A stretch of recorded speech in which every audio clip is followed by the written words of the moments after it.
अस्सलाम वालेकुम दोस्तों। आज मैंने आपको बताना है कि रिलेटिव एटॉमिक मास क्या होता है और इसको 18th सेंचुरी के जो केमिस्ट थे उन्होंने कैसे मालूम किया। अक्सर ये सवाल पूछा जाता है कि आज तो हमारे पास मास स्पेक्ट मौजूद है, यानी मास स्पेक्ट्रोमीटर मौजूद है, उसके ज़रिए से हम मालूम कर सकते हैं रिलेटिव एटॉमिक मासेस या एटॉमिक मासेस। लेकिन 18th सेंचुरी में तो इस तरह की कोई फैसिलिटीज़ नहीं होती थी केमिस्ट के पास, तो उन्होंने इसको कैसे डिटरमिन किया।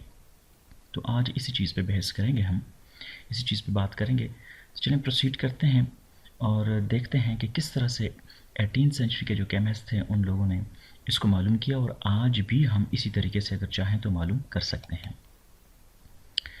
सबसे पहले देखते हैं कि रिलेटिव एटॉमिक मास की तारीफ क्या होती है, डिफिनीशन क्या है।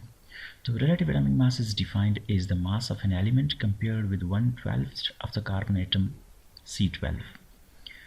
तो रिलेटिव एटॉमिक मास दरअसल कार्बन का जो 12वां हिस्सा है, यानी एक कार्बन एटम का जो 12वां हिस्सा है, उस 12वें हिस्से के साथ हम बाकी एलिमेंट्स को कंपेयर करते हैं और इस तरह से हम एटॉमिक मास मालूम करते हैं। ये तो इसकी डिफिनीशन आ गई, यानी कार्बन के 12वें हिस्से के साथ कंपैरिजन से हमारे पास किसी चीज़ का मास जो आता है वो रिलेटिव एटॉमिक मास होता है। इसको समझने के लिए हम एक थ्योरेटिकल सिचुएशन लेंगे। ये खालिस एक थ्योरेटिकल सिचुएशन है जो कि पॉसिबल नहीं है, लेकिन समझाने के लिए मैं ले रहा हूँ। बाद में मैं आपको समझाऊंगा कि हम एक्चुअली किस तरह से प्रैक्टिकली रिलेटिव एटॉमिक मास मालूम कर सकते हैं। तो इस थ्योरेटिकल सिचुएशन में हम कंसिडर करते हैं कि हमने कार्बन के एक एटम है उसके 12 हिस्से कर दिए। वैसे ये होता नहीं है इस तरह से कि कार्बन के एक एटम के 12 हिस्से कर दिए जाए। एटम जो है वो यूनिट में होता है, एक होल नंबर होता है, उसको डिवाइड नहीं किया जा सकता इस तरह से। बहरहाल हम देखते हैं इस थ्योरेटिकल सिचुएशन को। ये कार्बन के 12 हिस्से, इस पूरे को आपने कंसिडर करना है। ये पूरे का पूरा जो आपको इस वक्त यहाँ पर एक रेक्टेंगल सा नज़र आ रहा है, ये कार्बन है। इसको कार्बन का एक एटम तस्वर करना है और इसमें ये पार्ट जो आपको नज़र आ रहा है,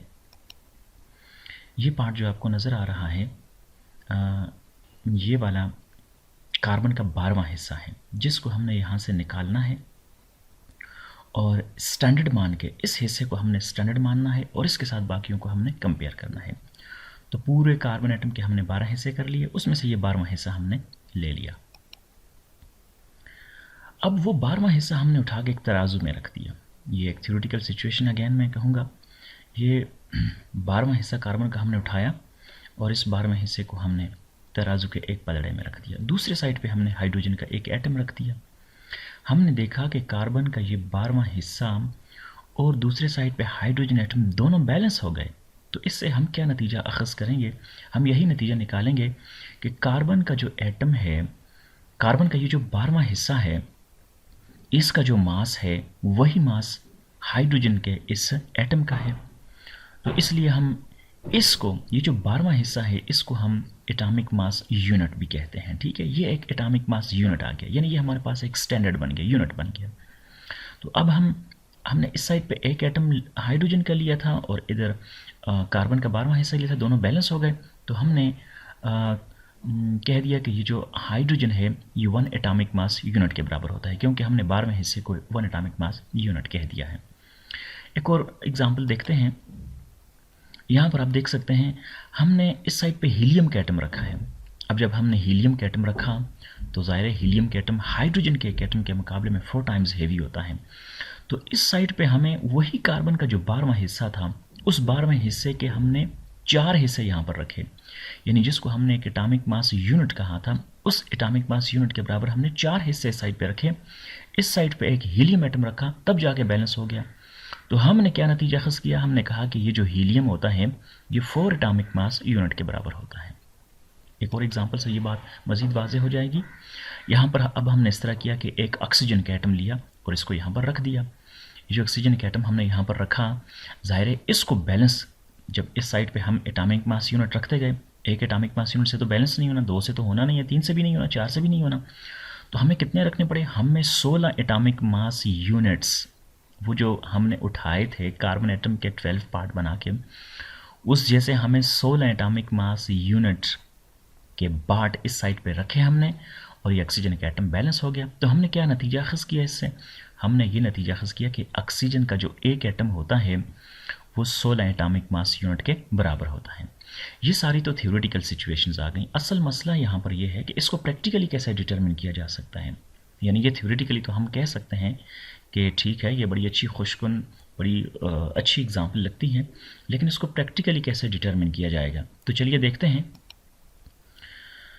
how it could have been done practically, यानी 18th सेंचुरी में इसको लोगों ने कैसे मालूम किया होगा। इसको आसान बनाने के लिए मैंने यहाँ पर दो सिलेंडर लिए हैं। एक सिलेंडर है उसमें 1 लीटर ऑक्सीजन है और दूसरे सिलेंडर में 1 लीटर हाइड्रोजन है। 1 dm³ लिखा हुआ है, इसको 1 लीटर भी कह सकते हैं। 1³ 1 लीटर के बराबर होता है, यानी एक दोनों का वॉल्यूम सेम है। ये चीज़ आपके जहन में रहे कि दोनों सिलेंडर्स जो हैं उनका वॉल्यूम सेम है और वॉल्यूम है 1 dm³, ये भी 1 dm³। यहाँ पर हम जिस सिचुएशन को कंसिडर कर रहे हैं उस सिचुएशन में हम ये जो सिलेंडर का अपना वेट है इसको मिनहा करेंगे, इसको सब्ट्रैक्ट करेंगे, इसको कंसिडर नहीं करेंगे। अब हमने क्या किया, ऑक्सीजन का जो एक सिलेंडर पीछे हमने लिया था उस सिलेंडर को उठा के हमने तराजू के एक पलड़े में रख दिया। दूसरे साइड पे जब हमने ऑक्सीजन का हाइड्रोजन का एक सिलेंडर रखा तो बैलेंस तो नहीं हो रहा था, हमें दूसरा सिलेंडर रखना पड़ा, फिर भी बैलेंस नहीं हुआ। करते करते हमने 16 सिलेंडर रख दिए। ऑक्सीजन के 1 लीटर को बैलेंस करने के लिए इस साइड पे हमें 16 सिलेंडर रखने पड़े। ये जो 16 सिलेंडर हमने इस साइड पे रखे, इससे डायरेक्टली हम क्या नतीजा निकालेंगे, यही नतीजा निकालेंगे ना कि ऑक्सीजन जो है उसका 1 लीटर जो है, यानी उसका 1 लीटर जो है उसको बैलेंस करने के लिए, उसके वेट को बैलेंस करने के लिए हमें हाइड्रोजन के 16 सिलेंडर चाहिए। अगेन फिर ये बात आपके जहन में रहे कि हमने जो सिलेंडर्स हैं उनका अपना जो वेट है उसको बीच में शामिल नहीं करना। इसका मतलब ये हुआ हमें एक स्टैंडर्ड मिल गया, और वो स्टैंडर्ड क्या है, वो स्टैंडर्ड है हाइड्रोजन। अगर इस साइड पे हम ऑक्सीजन रख सकते हैं तो इस साइड पे हम नाइट्रोजन भी रख सकते हैं, कोई दूसरी चीज़ भी रख सकते हैं, और इस साइड पे हम हाइड्रोजन रखते जाएंगे। इस तरह से हम मालूम कर लेंगे। अच्छा, तो ये तो एक तरीका ये था, लेकिन इस तरीके के अलावा, यानी ये जो तरीका हमने अभी यहाँ डिस्कस किया, इस तरीके को इस्तेमाल करते हुए हम नाइट्रोजन का वेट भी मालूम कर सकते हैं। और वो क्या करेंगे, नाइट्रोजन का एक सिलेंडर इस साइड पे रख दो और इस साइड पे अब हमने क्या करना है, हमने इतने सिलेंडर्स रखने हैं कि नाइट्रोजन का वेट बैलेंस हो जाए। तो हम इस हिसाब से नाइट्रोजन का वेट भी निकाल लेंगे, क्लोरीन है, कोई दूसरी गैस है, उसका वेट भी निकाल लेंगे। एक तो ये मेथड आ गया, किसी भी चीज़ का हम वेट ले लेंगे, यानी उसको वॉल्यूम ले लेंगे और उसको कंपेयर कर लेंगे हाइड्रोजन के साथ। एक तो ये तरीका आ गया। दूसरा तरीका ये है comparing the ratios of the weight taking part in chemical reactions. ज़ाहिर चीज़ें केमिकली रिएक्ट भी करती हैं, तो केमिकल रिएक्शन के ज़रिए से भी हम जो एटॉमिक वेट्स हैं या एटॉमिक मासेस हैं या रिलेटिव एटॉमिक मासेस जो हैं उनको मालूम कर सकते हैं। और 18th सेंचुरी में साइंटिस्ट ने, जैसे बर्जिलियस है, उसने इसी तरीके से इसको मालूम किया था। बर्जिलियस ने तकरीबन 44 एलिमेंट्स के एटॉमिक मासेस मालूम किए थे और वो वही एटॉमिक मासेस हैं, तकरीबन वही एटॉमिक मासेस हैं जो आज हम यूज़ कर रहे हैं। इसके लिए हम एग्जांपल लेंगे,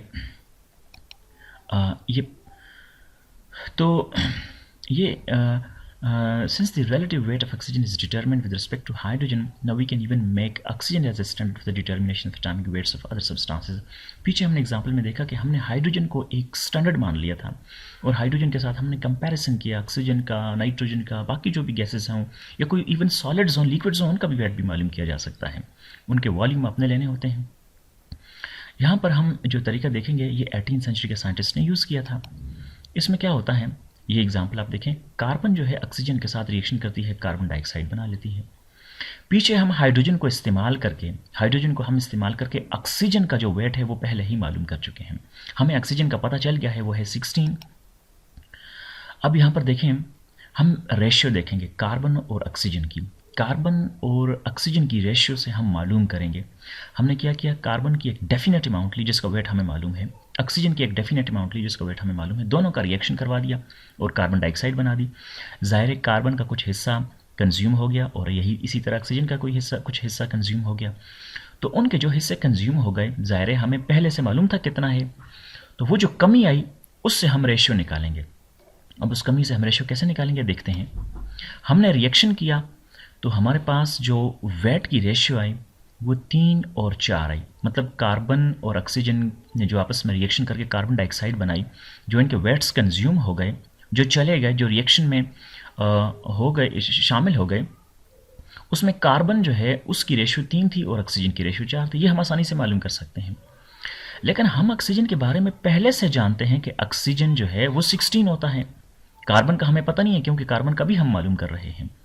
तो हम क्या करेंगे, इस 4 को 16 बनाने के लिए मल्टीप्लाई कर लेंगे 4 के साथ। जब हम इसको 4 के साथ मल्टीप्लाई करेंगे ऑक्सीजन को, तो हमें कार्बन वाले साइड को भी 4 से मल्टीप्लाई करना पड़ेगा।